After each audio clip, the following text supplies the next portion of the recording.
This is my latest car in Blender. I made it all myself, even the wheels are my wheels. On the first render it's the wheels of my previous car, the Zenvo, but I will then later in this video make my own wheels for this Porsche.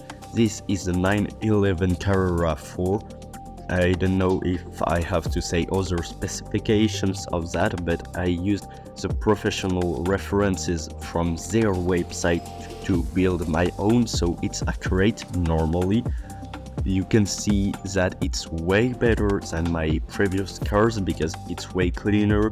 It's not perfect, but I'm very proud of the results, so it's why I will make more than one video on that topic. Like the old one, this is the extract with all the animated parts, so it was made earlier than the previous renders. That's why we don't have tires and anything like that. We can open the front trunk. That's not motors, that's a trunk on that. And then we have an opening ceiling. For those who wonders why, I don't know, I just found this cool. And we can open the door.